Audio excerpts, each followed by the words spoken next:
Minister Harmon, thank you very much for taking time to sit with us. Just a few issues out of your presentation we'd like to focus on in depth. Tell us a little bit about the state asset recovery. We know there's a unit and we know work is ongoing, but today you made some information public that wasn't there before. Can you tell us a little bit more about this? Well, what I did say is that that the asset of the state belongs to the state, and that individuals or private persons who would have actually transferred those assets from the state to their personal accounts and it's kept personally, that the state asset recovery unit will go after those persons. You know that there are several commissions of inquiries. There's also some audits that are going on, which the opposition has been railing about. But the purpose of these instruments are to identify what has gone wrong, where it has gone wrong, and to recommend ways how we can correct them. So the State Asset Recovery Unit is but part of a wider area of government activities, of government work, which will receive attention at this time. I indicated in the budget presentation that we, in the state, will be providing assets or resources to that unit to go after monies that are secreted in accounts abroad, equipment and so on that belong to the state that are right here in Guyana that people are still having in their possessions.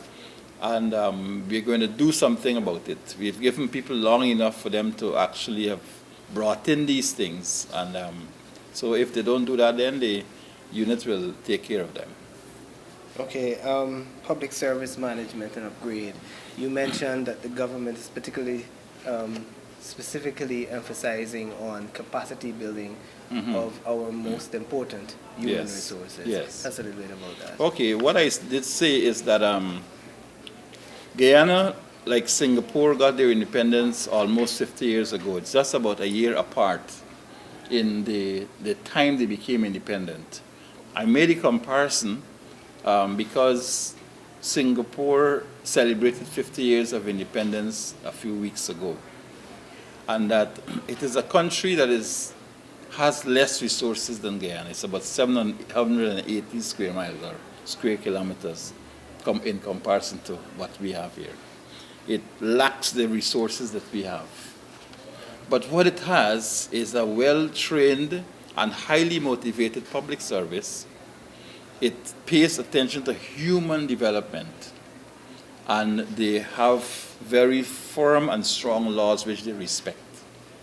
So that if you were to transfer that situation here, when we look at the World Bank index on doing business in Guyana, you find that we rank very low.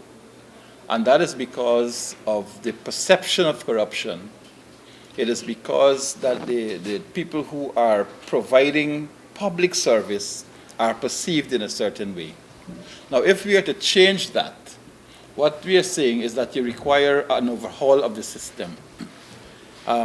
We have actually commissioned an inquiry to look at the overhaul of the system.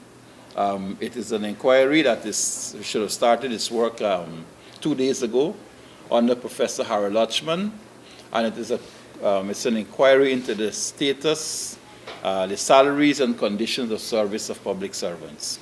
So they will take documentation, they will take oral presentations and so on from persons who are affected. The number of issues which affect public servants. And it's not just about salaries alone, it's also about their conditions of service. If you go into some of the public places where people work, if you go into the NIS, for example, and you want to transact business in there, the people who work in there are under some terrible conditions.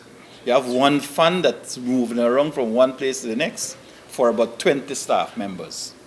And several other government ministries are like that. So we have to look at these conditions, because if you work in a condition like that, you tend to take out your venom, you tend to take out your anger on the public. So the public comes in there unsuspecting, they come to transact business, and they meet somebody who is dissatisfied. But we need to change that. We've gone around talking to public servants and indicating to them that, look, in public service, the public is your master. You are a servant. And that is the relationship that you have to understand.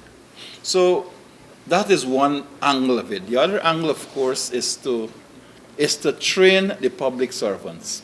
And what we're hoping to do is to establish a public service training college, which will have regular intakes of public servants every year.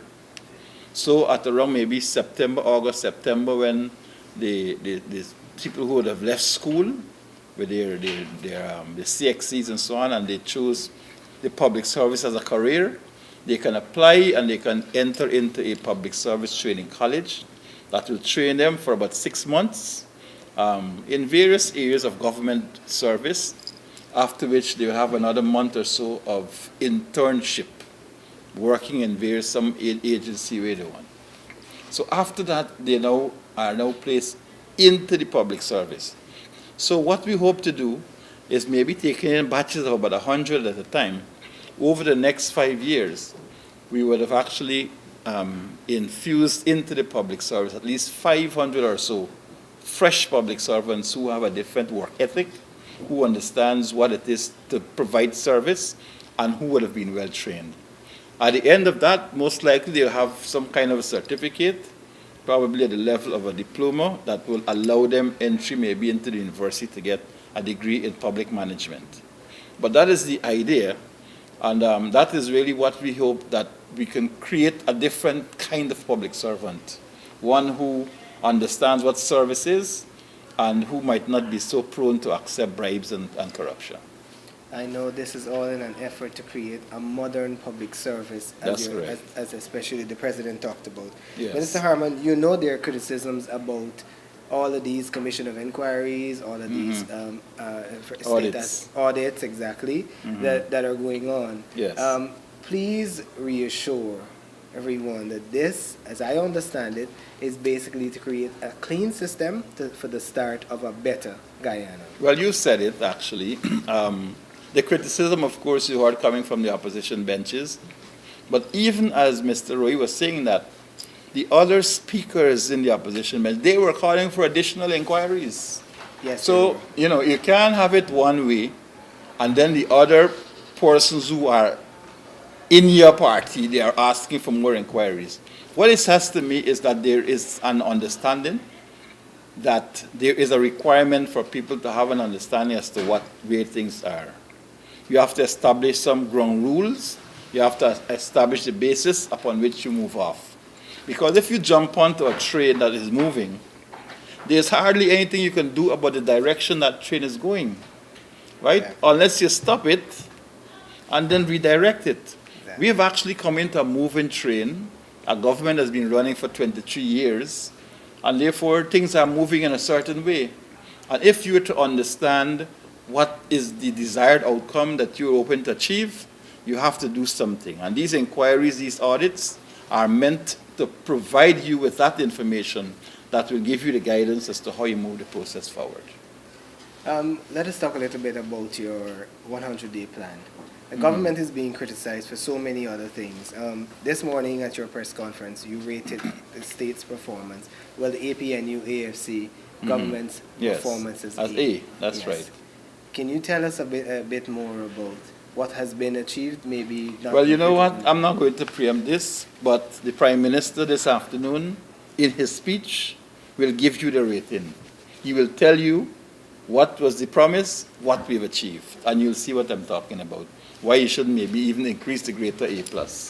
Right. Is there any other burning issue you want to talk about? Well, I just want to say that I hope that in these debates that better sense prevail, that we understand that we are working for the people of Guyana, and we do not work for ourselves. That to me, it is disturbing that the opposition could have actually taken a long time to come into Parliament, even after they were voted for by the people for them to come in here. And that even after they come, they walk out when they want and they walk in back when they want. This is not a puppy show. And the people must take the responsibility of representation very seriously. I would like to ask, in fact, I would like the whole nation to keep looking at what is happening and make their own judgment about what is really happening in this National Assembly. This is why we've been able to put out stuff on the internet. We've started to live stream stuff. We've actually have the microphones on the outside so that people can hear and they can see what their representatives are doing in the National Assembly. We are being paid to be here. We were elected by people. Each one of those seats carry about 6,000 votes behind it. And therefore, you cannot treat it as if it is your own. You are in a representative capacity, and I trust that people understand that and they act accordingly. And this is done all in the effort of your government's people approach, transparency. This is what we want. We would like to have a Guyana that is fully transparent. We like to have a Guyana where the people of this country work together for the common good. We would like to ensure that there is always consultation, cooperation in moving this country forward. We do not believe that because we have a one-seat majority that we have all. Because 51% is never 100%. You always have a 49% here. And therefore, we have to reach out, and that is really what we do. We reach out and try to have consensus on the way forward in this country. And I trust that in the next couple of weeks and months of this 11th Parliament, that we are able to achieve that so that the people of Guyana can be the better for what we have done here. Mr. Harmon, thank you, and good luck to the administration in all these programs. Thank you.